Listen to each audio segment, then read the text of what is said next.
warm fall. Cooler temps are in the forecast, which will have many of you dusting off your ski gear and heading for the hills. But before you take off, we have some tips to help your ski vacation go as smooth as possible. And right now, Lauren is downtown gearing us up for all the winter fun. Lauren? Ski season is here, and that means it is time to gear up so that you stay warm in the cold snow. And ironically, the ski season arrived before the snow this year. Unfortunately, we got started before the snow actually came this year, but it's coming. It is coming. Now, we are at the ski shop. Rick, you are going to tell us what we need to wear to keep warm, because let me tell you, for me, that is a serious, serious priority.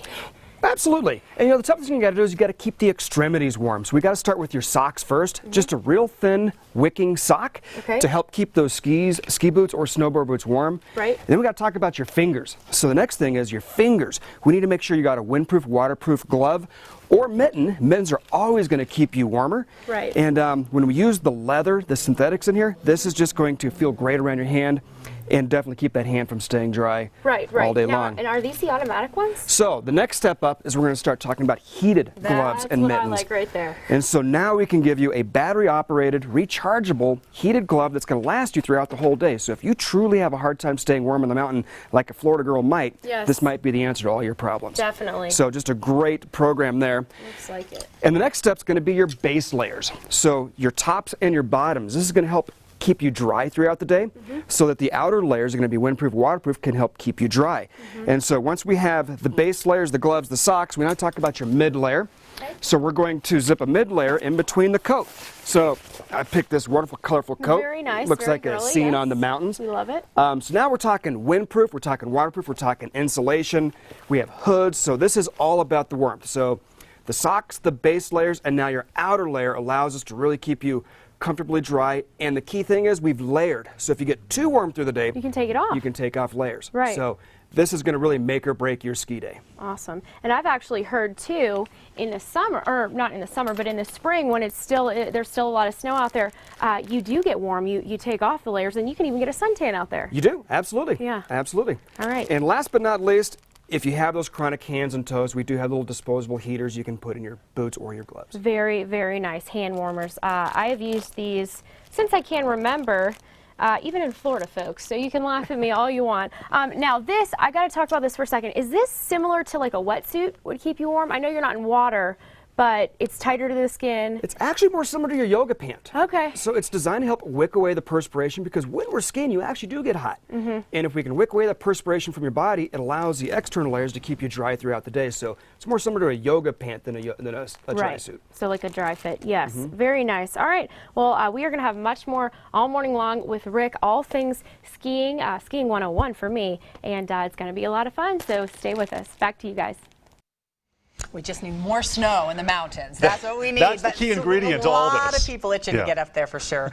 It is a top ski destination, and whether you're a local or a tourist, as snow starts to creep into the forecast, it's time to plan your winter vacation. That is right. And this morning now, Lauren is at a local ski shop making sure we stay safe before we hit the slopes this season. Lauren, good morning.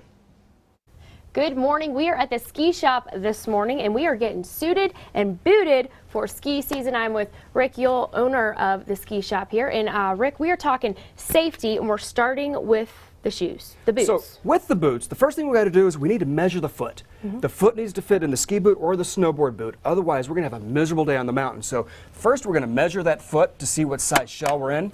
We're also going to look to see what width she's going to be in. So she actually has an easy foot. So we'll slide the boot right on. Okay. With the ski boot, we're looking for a tight but comfortable fit. We want your toes lightly touched in the front. We want the foot to feel like it just belongs inside that boot. So now we're going to get the optimum performance to the ski, and so the bindings can release properly. Same thing for snowboard technology. We have BOA systems, so we want to make sure that that just fits perfect on the mountain. Right.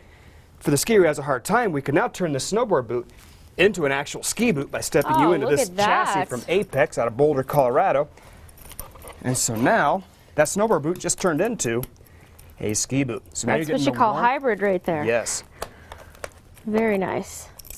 So the other thing is helmets and goggles. Yes. Once the boots fit properly, the helmets and goggles are very key to your fit. So slide that on your head for me. When I check a helmet, I'm going to wiggle this back and forth to make sure that fits your head and everything moves with you. So if there is an impact, the helmet and your head are coming into contact. Right. And then goggles. When it gets cloudy outside, we need to make sure that we have lenses where we can see whether it's sunny or cloudy. So we also have options of being able to interchange lenses. Okay. So from different manufacturers, we can simply just change lenses in just a matter of seconds. Right. Now, why is that the weather affects the lens? Like, do you see better with a lighter lens? You do. So the clouds? throughout the day, you know, the morning is generally sunny. The afternoon, the clouds come, the sun starts dipping down. We start seeing shadows on the mountain. So we want to be able to use the lens that's perfect for those conditions. Right. And now you can do this in a lot of different price ranges. So goggles are going to range anywhere from $50, you know, up to $200 depending on the technology you need. Right. But it's all how sensitive your eyes are on the mountain. Now, and you mentioned cost. Skiing is obviously a very expensive sport, but Absolutely. there are ways to save money, especially if you're just getting started, you're not sure, but you still want to stay safe. You can rent equipment, you can go buy used equipment. Absolutely. And there's always sales, there's used equipment, there's new equipment, and there's just some good price point equipment. So you could spend anywhere from $99 up to $300 for a helmet.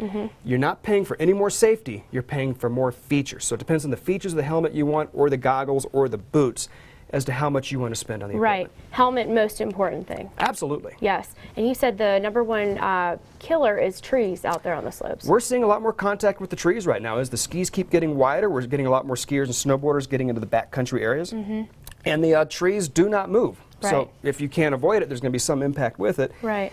And we're seeing a lot of head injuries on the mountains right now. Right. And helmets are definitely trying to cut that down by a bunch. Helmets are definitely important. I got to tell you guys, I feel like a true Coloridian right now. Coloridian, is that how you would say it? Close enough. Yeah, and so we have all the proper safety equipment. We know what to do to make sure that we stay injury-free out on the slopes. And coming up, we are going to have more here at the ski shop to make sure you are completely prepared for ski season. Back to you guys. Always coming out with new gear and things like Yeah. that, so mine are really old. People can be weird on the slopes. Okay. It's like ancient gear. All right, it's 6. Well, many ski resorts have delayed opening day this season, giving you plenty of extra time to tune up your gear. Well, this morning, Lauren is making sure you're ready to shred the slopes with your ski season checklist. Lauren? Good morning. We are here at the ski shop in the tune-up shop, and I'm with Rick, owner of the ski shop here in Colorado Springs. And Rick, I didn't even know that this was a thing. This is a legit tune-up shop for your skis. This is truly the heartbeat of my shop. So this is very vital for every skier on the mountain. And you know, whenever you as a skier come in, we're going to ask you for your age, your height, your weight. Girls hate giving us that stuff, but it's all just to, you know, make these bindings safe. So with all that information, I get numbers for the manufacturers, and that's how I calibrate the toes and heels.